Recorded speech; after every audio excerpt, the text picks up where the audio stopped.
Dilly Hussain. Musa Adnan. I think that's one of the first times I've said someone's full name when introducing them. How's things, bro? I'm well, alhamdulillah. MashaAllah. So for all of the audience that don't actually know, I'm sure there's many people that have seen you before.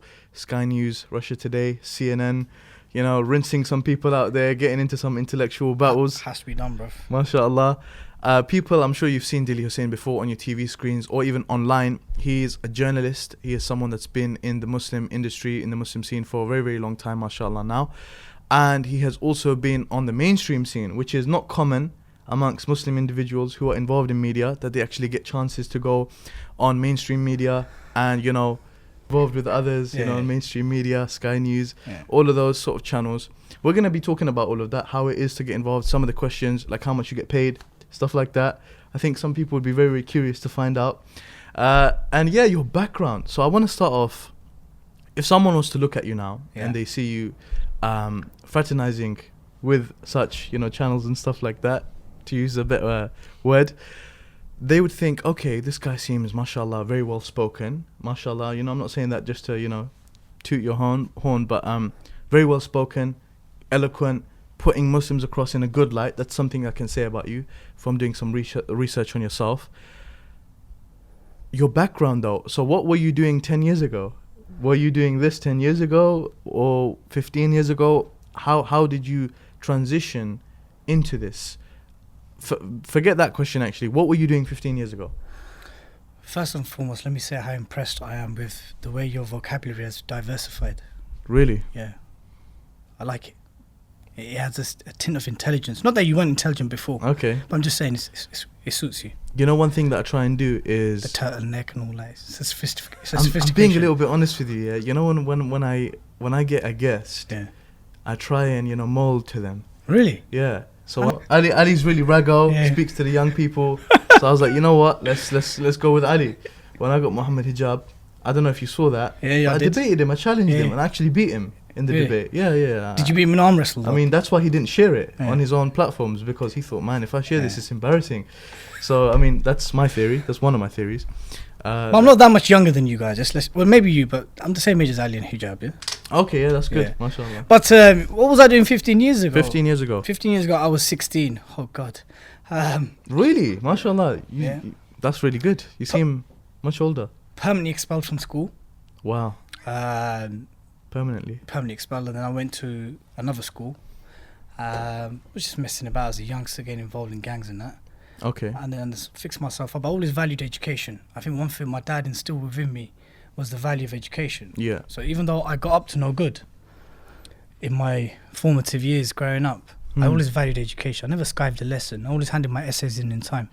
Why would someone who isn't very, you know, motivated for that sort of lifestyle at that time value education? So the difference and the distinction I noticed between me and my peers at that time, who are also involved with some uncanny and unsavory activities, right? May Allah forgive us all. I mean, is that, I don't know, they just didn't value education in the sense that they would skive lessons, they wouldn't give a damn about homework and stuff like this, whereas I never skived a lesson, I did my work, and it was kind of a double life, Musa.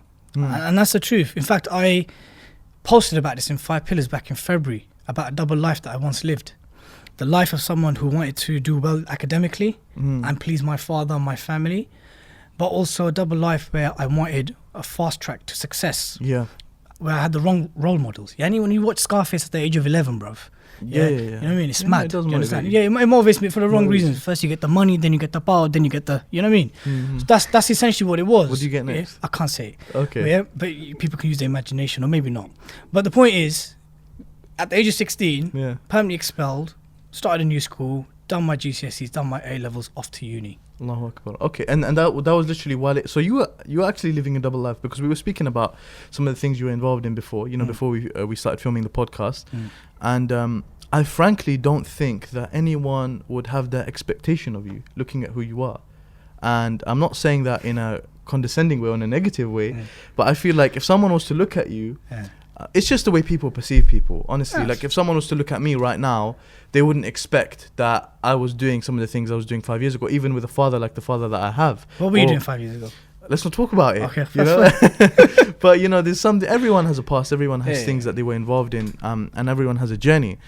With your journey, what I find very, very interesting is you were actually on the roads, you know, which is very, very interesting. And the kind of positions that you find yourself in now, people who are involved in the roads, street life, I think they look at the type of positions that you're in as very, very...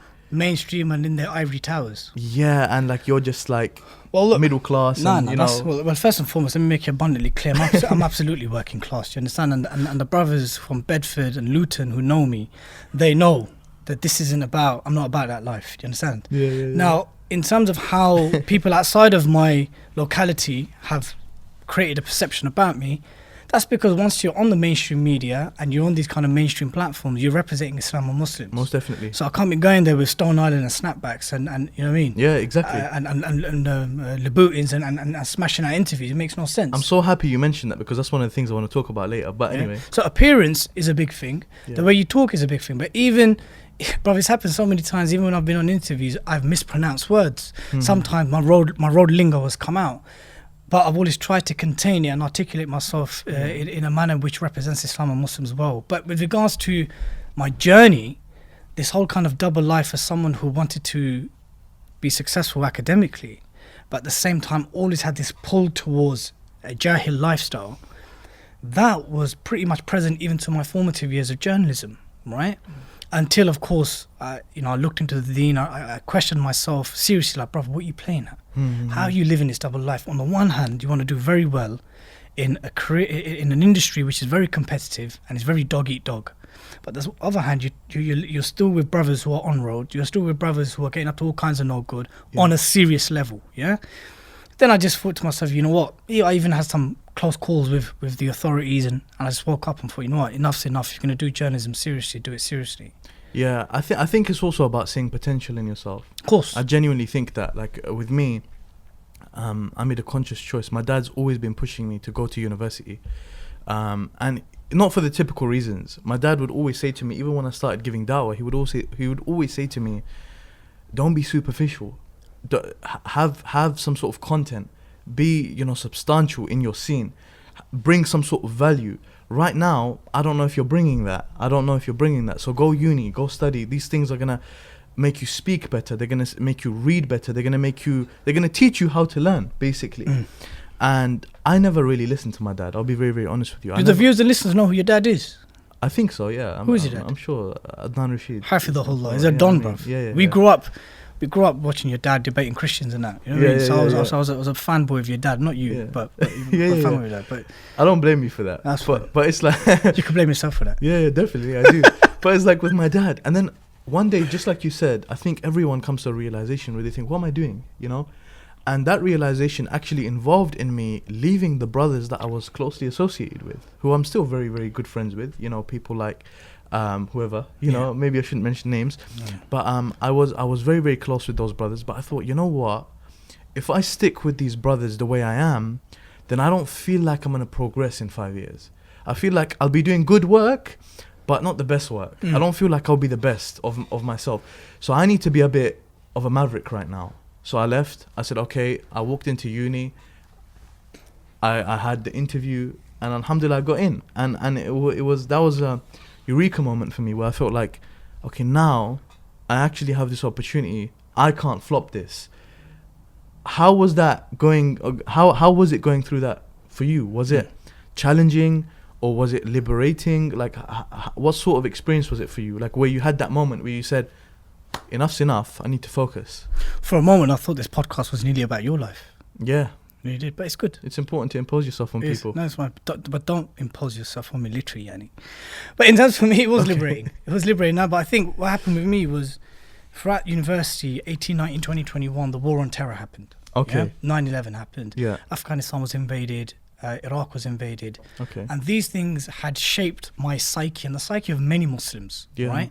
In fact, my generation, and I guess broadly speaking, you will fall under that generation. We are the post-war on terror generation. Yeah, most A definitely. generation that grew up and lived their youth at a time when the Muslim community is widely perceived through the lenses of counterterrorism. Most definitely. So even whilst at uni, whilst I wasn't necessarily practicing, I was the only Muslim in my politics degree. Wow. One of the modules was the rise of religious fundamentalism in politics. And I remember there was one of the topics was the Iranian Revolution and the rise of Al-Qaeda. That was one of the modules, yeah? I remember there was a number of non-Muslim peers of mine who started asking about stuff like the hudud and the concept of an Islamic state, etc. And that was back in 2006-07. And I felt really, I felt ashamed because I couldn't articulate these things. I knew these things were part of my heritage and part of the deen, but they had to be articulated in a proper way, else it'd be misunderstood. So throughout university, even living a double life, I still had very strong views and I guess some kind of affinity with what was happening in the Muslim world. And I guess I root that back to my father mainly and my older brother, who played a key pioneering role in my entire family, going from a traditional cultural Bengali family to one where one became kind of practicing.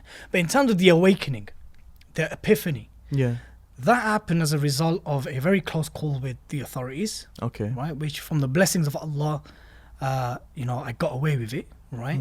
And I made tawbah, and I said I'm never going to return to that life, and I'm going to now fully focus on journalism, what I should have been doing. So I assume that was very liberating for you. But it was very liberating. By Allah, when you're literally moments away from thinking, right, you're going to become a convict. You're going to, all this stuff that you did, your studies, your degree, your NCTJ in journalism. Think about it. I'm talking about after you've worked for a year or two in the local newspaper, right? You're someone that the community generally know, but they don't know about that life of yours. Wow, it's all going to come out in the public. That's now. Crazy. But Allah protected me, and I woke up and I thought, nah.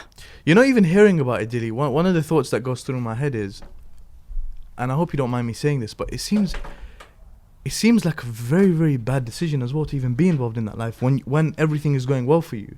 It's like that, these typical things. When you see people who are so bright, so intelligent, they've got everything going for them, and then what all of a sudden happens is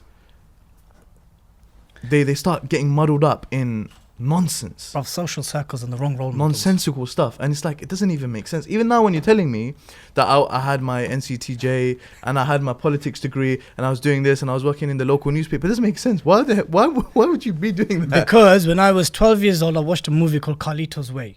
In Carlito's Way, there was a guy called Kleinfeld. Kleinfeld was a solicitor for Carlito Brigante. And when I saw Kleinfeld at the age of 12, thinking, this guy's a top boy lawyer, but at the same time, he's got the kind of social circles that seems pretty cool. So it's like some sort of glorification. A glorification, but like I said to you, the wrong role models.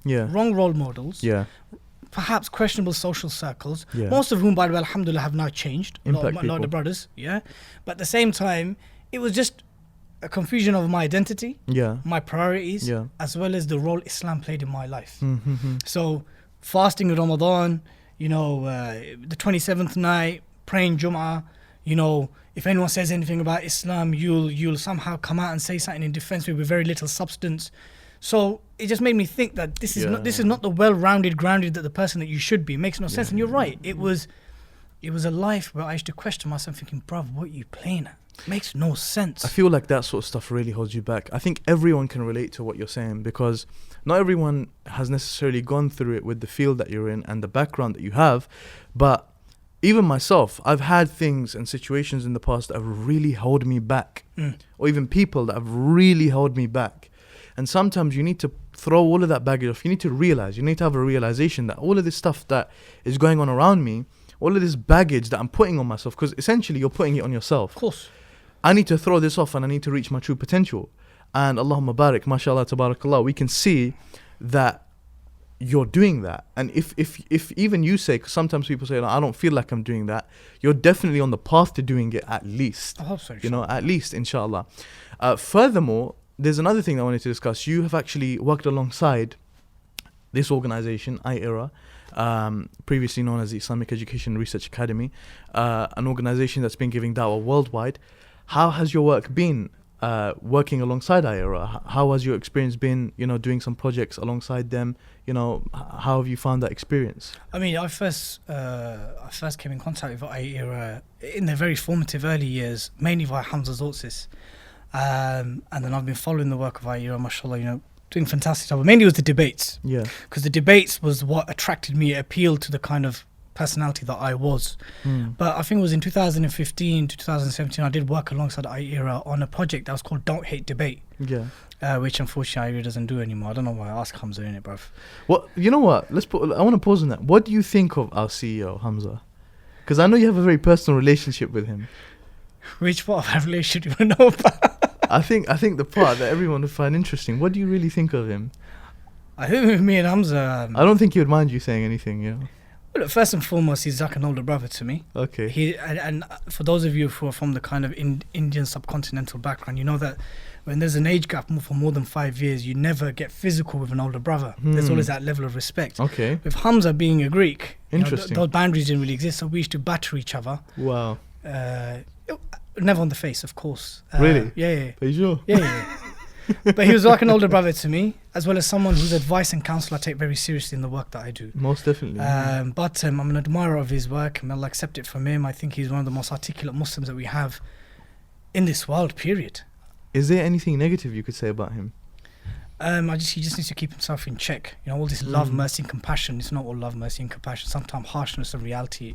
That's also part of Dawah. We were talking about that before, isn't it? He's a very merciful person by the looks of it. Yeah, it's not about merciful. It's also you have to understand that Anbiya alayhi salam, all of them, there was a time and place for love, mercy, and compassion, and there's a time for enjoining good, forbidding evil, and being harsh when it was needed. The Prophet sallallahu alaihi wasallam was harsh and spoke harshly to the leaders of Quraysh, but then he was loving and compassionate to others. Yeah. So my only feedback to your CEO would be, and I'm sure he is, by the way, just balance the love, mercy, and compassion with, I don't know, some level of harshness when it's needed sometimes. I feel like sometimes as well, you guys have some sort of friction between you. There is friction. You know, friction. There's friction a lot of the time, you know, with some of the brothers in iERA. We have this banter, we have some friction, whatnot.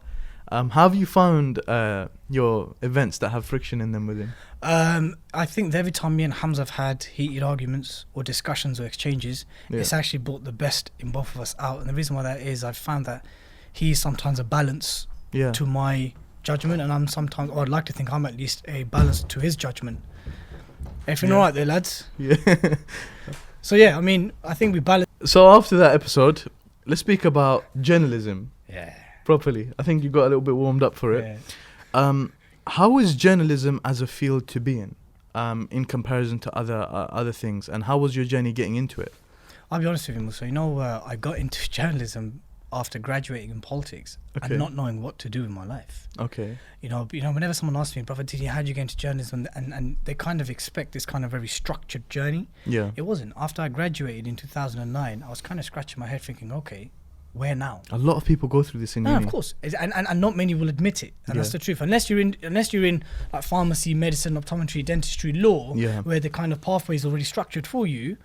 Everything else within the arts and humanities, especially, you're kind of scratching your head, thinking, right, what now? At the time, I had two sisters working for the Home Office. They were civil servants. Yeah. But I didn't want to. So I grew up throughout uni thinking, okay, you know what? At some point, I want to end up working the civil service. Yeah. But then because of counter-terrorism laws like the Prevent Strategy and things which the Home Office was producing, which I felt was discriminating against Islam or Muslims, even as a non-practicing Muslim at the time, I felt that there was a conflict. It was hypocrisy for you to want to work for the government, but at the same time seeing with your own eyes the damning effects of toxic laws like Prevent. So after I graduated, a friend of mine, he said to me, look, why don't you look into journalism, right? So then I looked into my NCTJ. The NCTJ is known as the National Certificate for the Training of Journalists. Every print journalist in the country needs one of these to become a qualified journalist. So I did that in the London School of Journalism. Learned things like shorthand, news writing, media law, public affairs for central and local government. Okay. It's a 1-year course, got qualified, became a junior reporter, worked in my local newspaper. And it was a fantastic experience. I think I think I had a passion for writing anyway, but I had a passion to tell stories, right? One of the things my siblings said to me is that growing up, you were always a Billy BSer, right? Mm-hmm. Sometimes you liked over-exaggerating stories. Yeah. The thing is, I always liked adding spice to conveying events. So journalism was kind of well-suited in that sense, that whilst it was factual, I had flexibility with regards to how I would convey a piece of information over to the masses. So in journalism school, you taught 3 things. The job of the free press is to inform and educate, to hold the powerful to account, and to remain impartial at all times. Those are the three founding principles of the free press. Now, for those of you who follow the mainstream media, know that they don't do any of those three things, right? And that was it really, bro. Confused after uni, done my NCTJ, got qualified, worked at the local paper. And then the progression from the local paper was basically a case of 2 years of covering potholes, council tax, council meetings, local crime stories, cats stuck on trees, the elderly doing parachutes for charity, and I got bored of that and I just wanted to kind of move on. So, do you feel like your job is important? Yeah, man. Why? Why? Because at a time where Islam and Muslims are being demonized in the media as a normative editorial policy for most media outlets. Yeah. For example, there was a academic called Professor Paul Baker from the University of Lancaster. He carried out a piece of research where he studied more than 200,000 newspaper articles in the British mainstream paper from 1998 to 2009. He found from his research 200,000 articles, bro, which amounted to 3 million words of journalism. He studied all that and he found a number of trends. Trend number one: whenever there was a positive article about Islam and Muslims, it had 21 negative articles. Put that into perspective. Okay. 1 positive, 21 negative. Okay. He found that words such as Islamist, extremist, radical, terrorism, misogynist, all the kind of very negative, politicized words were attributed in the negative stories. In the positive stories, there was very little mention about Islam and Muslims. It was about Amir Khan being British, or Nadia the baker, Great British Baker, was being British, or British Bangladeshi or British Pakistani. There's very little mention about the religion. About the religion and what role that played, if any, about the things that they had achieved. Okay. So we know now, and for example, even the University of Alabama carried out a recent piece of research, and they found that whenever there was a terrorist attack by Muslims, there'd be 357% more coverage of those attacks than those carried out by white non-Muslims. So we now know, aslan, standard, that there is a massive machinery against Islam and Muslims in the media. In that climate, you need the likes of myself from 5 Pillars and others who are working in other different fields, in the field of journalism and media generally, because that's the only kind of counter-narrative that we have at the moment. So it's important. Even the YouTube sensation, even though they're kind of mocked and belittled the journalism industry. That's crazy inspirational, bro. Honestly, I find that extremely inspirational. Even myself, I might even need to have a conversation with you afterwards. Honestly, that's very inspirational. 1 positive article to 21 negative articles. Yeah, that's crazy, and that is purpose. I feel like that is purpose. Once I went to a university, and I spoke to all of the students, and I asked them to raise their hands about how many of you are confused about what you want to do after your degree, and a large portion of that room put their hands up, and that sort of stuff blows you away. And it's very, very simple to help people find their purpose. What you ask them is, name me some of the problems that you see in the world today. Corruption. Okay, they felt maybe that there's some problems in the media. We feel like medical care back home could be better. We feel like, and the list goes on. Many, many problems that we see in society. And my response to that was, for every single problem, there's a job that is a solution. Absolutely. So what you could actually do is, sister, you're studying to be a doctor. Don't be one of these people, in my opinion, who become very, very selfish with their qualification. So they say, okay, I've qualified as a doctor. I've done my whatever, MBCS, whatever they call it.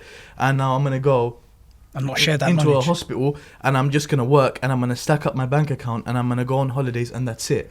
Yes, you're helping people, but in reality, you're only doing it for yourself.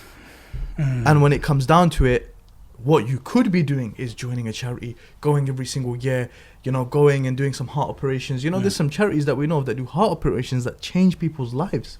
Literally. Like the kid would have died at 3 years old, and now the kid may, by the will of Allah, live up until the age of 40 years old because of this life-changing operation. You could be doing stuff like that, and that's purpose. So I feel like exactly that is what you're doing with journalism. That's why I wanted to ask you that question.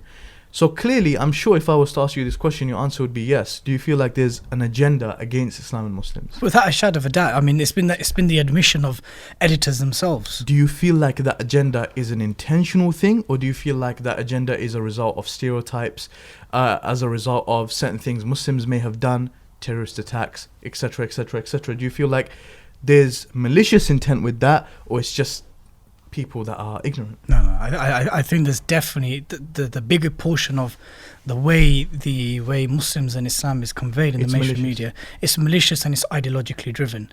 That's not to say that stereotypes aren't as a result, but you have to understand who creates those stereotypes. Yeah? When the Jewish communities in Europe were demonized In Nazi Germany. Not just Nazi Germany, Habibi. Okay. Jews were persecuted in Europe in terms of the way they were treated and isolated and discriminated against for many, many years before the Holocaust. That sets up a path for people to become dehumanized. Because what did the press, even the British press,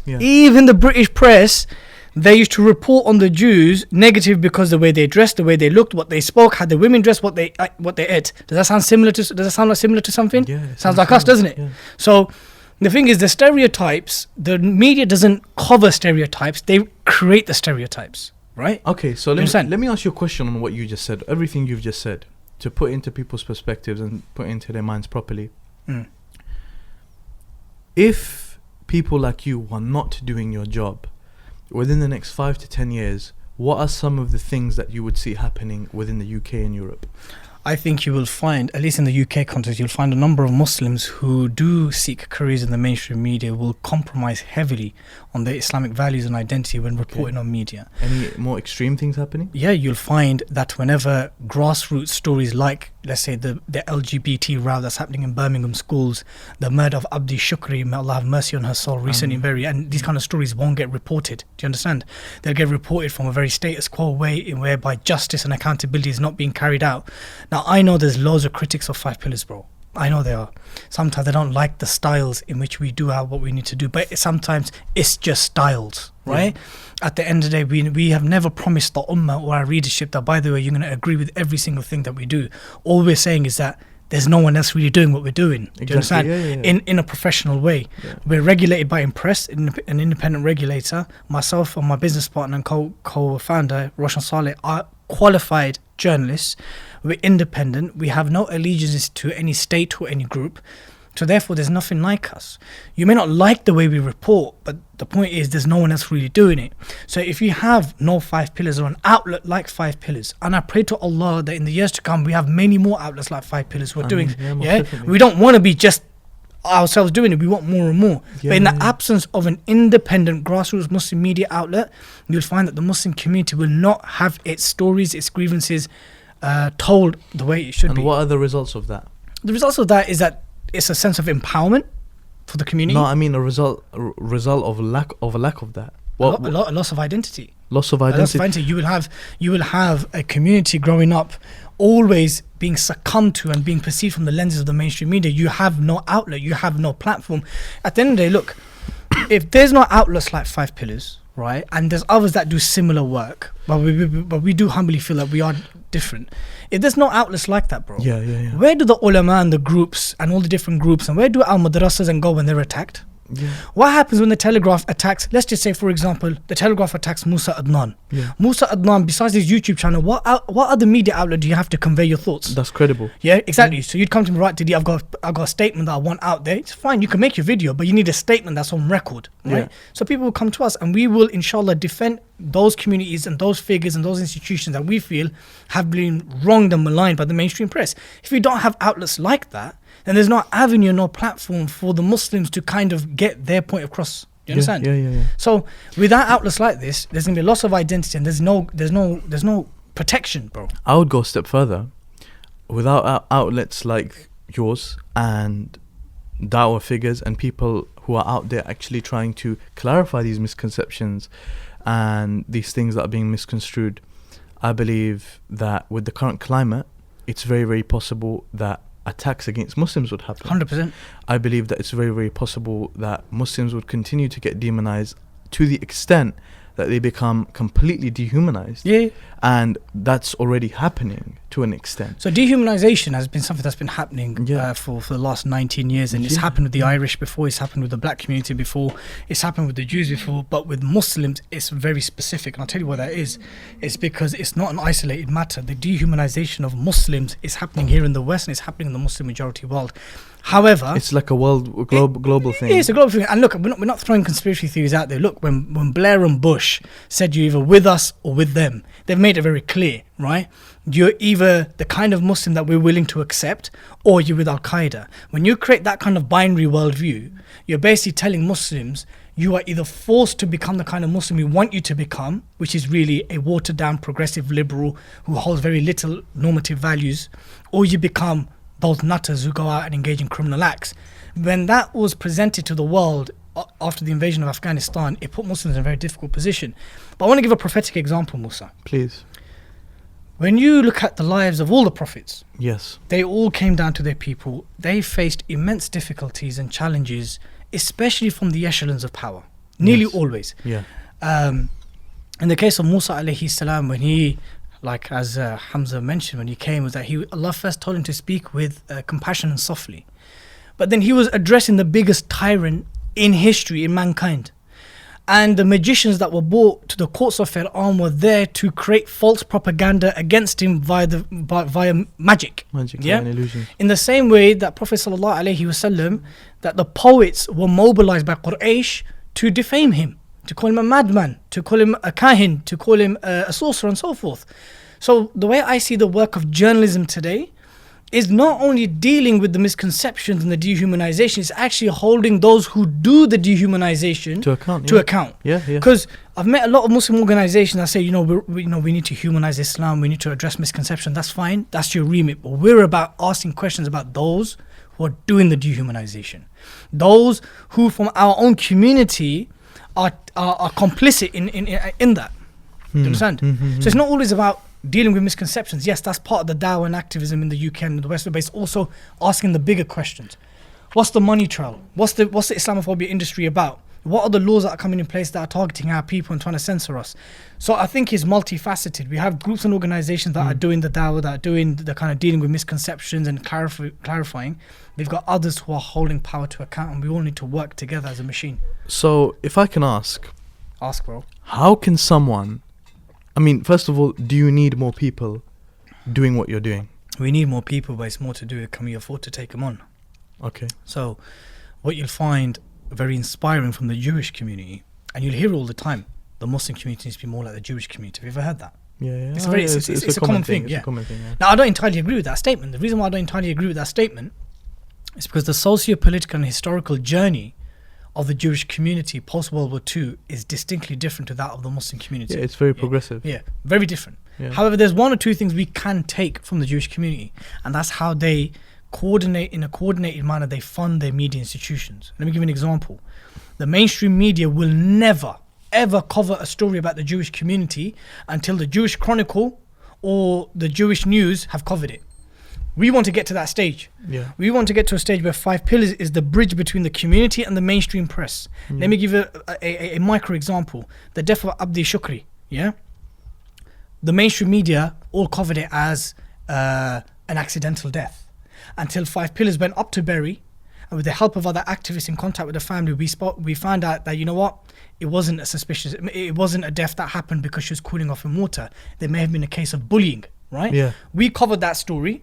The mainstream media had no choice But to cover it then. but to cover it according to our narrative. Do you understand? So that's the power that that's the kind of level of organization we need to get to. Yeah. And what people don't understand is there's fields like history, like archaeology, like even philosophy, fields that people can study. And these fields, generally speaking, I can speak for history because I'm a student of history. Mashallah.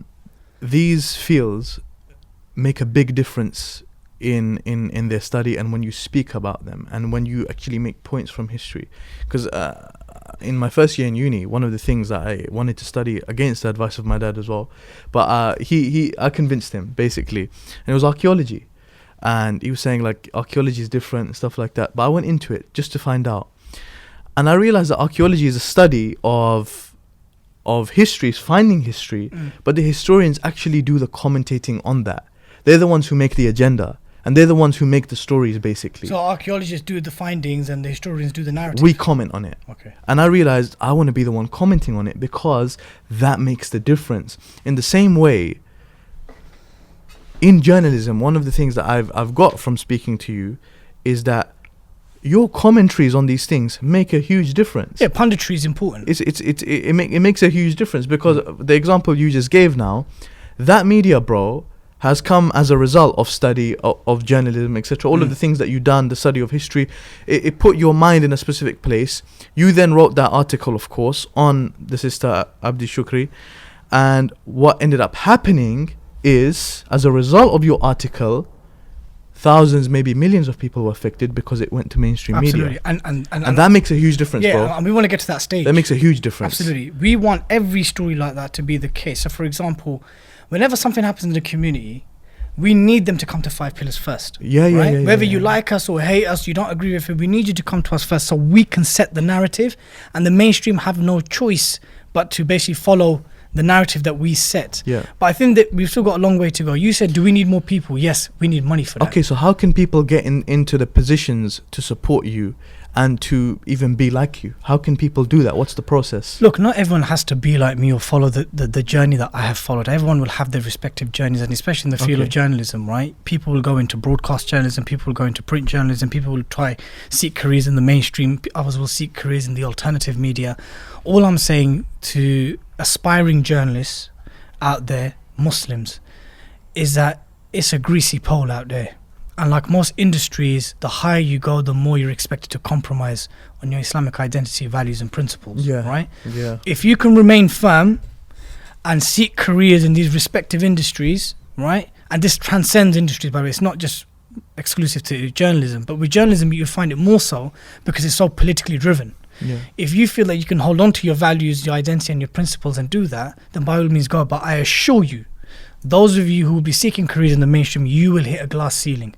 You will get to a point where two things will happen. There'll be either a massive expectation for you to remain quiet or to compromise on fundamental aspects of your deen, or two, you'll just be told that, and your stories and your pitches will just continue to get rejected, unless of course it fits into a predominant narrative of Muslims and Islam being crazy and radical and extreme and prone to violence. So how do you tackle that, being someone that writes for the Huffington Post, Middle Eastern Eye, Russia Today, even you've been on big platforms? But you see, Musa, that's very different, and I hope that it's an example of the fruits of hard work, in the sense that all the mainstream appearances I've made, it's been as a result of the work of 5 Pillars. Right? So I encourage Muslims that whether it's for 5 Pillars or other respective alternative media outlets, build a name for yourself, write. I understand. Write more often. Write analytically. Question your own positions. All these other platforms that you've seen me on, all has been as a result of 5 Pillars. So basically what you've just said there in a nutshell is, I've been able to do the things that I've been able to do is because I've raised myself. Because I realized I've pushed myself. I mean, look, I mean, even on the podcast with Smarty Jannah, I mentioned a story about where one of the editors of Daily Mirror tried offering me a job. Well, I went for the job, and basically, I can't mention the editor's name for legal reasons. The editor basically wanted me to be a spy within my own community. Do you understand? They said, "Did you sell yourself to me? Why are you so special? Why should we take you on?" I said, because naive, 21 years old, I thought, I'll deal with Islamophobia in the media single-handedly. They said, no, we want you to go into your community, access mosques and institutions, and tackle this issue of radicalization from within.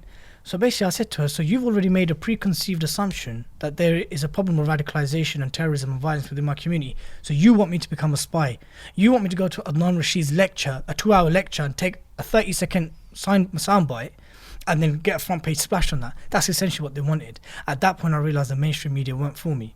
I'm a strong believer in building, strengthening, developing infrastructure in our own institutions. Until they have no choice but to give you airtime. That's it. Bro, at the end of the day, if the mainstream is stacked against you, you got two choices. You either dance with the devil and engage with that system and know very well that you're constrained and limited, or you create your own and you strengthen that and you support each other. And you know what, Dilly? What I feel like a lot of this brings us to, and the point that I'd like to end on as well, inshallah. Are we ending? Yeah. That's sad. It's been amazing. It's been really, really good. Yes. But to do with da'wah. Yeah. I believe many of the things that you've mentioned that you're doing, I believe da'wah is synonymous to those things. 100%, bro. And I would only make a statement like that after thinking about it. I believe that it's directly synonymous. Things like clarifying these things, pushing your own agenda, pushing your own kind of narrative, making your narrative and clarifying these. At the end of the day, bro, the things that you're doing is da'wah. So how important, as someone in your position, which is a high position, mashallah, in society as well, how important... Habibi, I'm not that high, man. No, but I'm saying that in comparison to your average uncle walking down the street, going into the masjid and stuff like that, or your average young Muslim... They're all better Muslims than me. Fair enough. I don't disagree with you. I'm joking, really? I'm joking. No, but in comparison to them, you actually have a voice. Do you understand? Where you're able to put your voice across. Being in that position... I want to be their voice. Yeah. It's not just my voice. I want to be their voice. You want to be their voice. So, being in that position, how important do you feel like da'wah is? Okay. And people... I feel like people don't need to necessarily become what you've become. They could do a similar job to you on a grassroots level, which is by giving da'wah. Bro, look, you see da'wah, right? If we look at the kind of the bare fundamentals of what da'wah means, it's an invitation to Islam. Yeah. To invite people to Allah. Allah subhanahu wa ta'ala says in Surah Al-Fusilat, and who is better than speech than the one who invites to Allah, does righteous acts, and says, indeed, I am of the Muslims. Yeah. Allah subhanahu wa ta'ala says in Surah Al-Imran, we have raised you as the best nation from amongst mankind. Why? Because you enjoin good, forbid evil, and believe in Allah. There are so many evidences from the Quran and Sunnah which says that, which basically Allah is telling us that one of the manifestations of da'wah, or the one who invites to Allah, the one who gets involved in the work of the prophets, that it's not just inviting to Allah, that's the highest form. But as a result of that, you enjoin good, forbid evil, you account injustice, you fight oppression, you speak the truth to tyrannical rulers, etc. When the companions of the Prophet ﷺ, what's the best form of jihad? He said kalimat al-haq, the word of truth to a tyrannical ruler. So it's together, bro. Dawah, yes, it's inviting to Allah, but it's at the same time dealing with misconceptions, holding those standing for justice, and holding those who are seemingly doing bad things to account. So it doesn't always have to be journalism. It doesn't always have to be iERA. People can be doing these things in different sectors, in different fields, at different levels. We are all gatekeepers of this deen, right? And one thing I want to conclude on, Allah does not need us to preserve the deen. He will preserve the deen. We need to do what we can for our akhirah. Do you understand? Most definitely. So, dawah is very multifaceted. The highest form is to invite those to Allah and to Islam, and a manifestation of that mindset is all the other things, enjoining good, forbidding evil, holding power to account, etc., etc. Most definitely. Dilly, bro, it's been an amazing podcast. Jazakallahu khairan. Actually, out of all of the podcasts that we filmed, this has definitely been one of the best ones for me. Thanks, Musa. Because it's one that I feel like we could have continued for another hour. I genuinely believe that. I think we could have continued speaking about so many topics, and we are still yet to speak about so many topics. So I'm sure that you'll be back on the podcast, inshallah, in the future.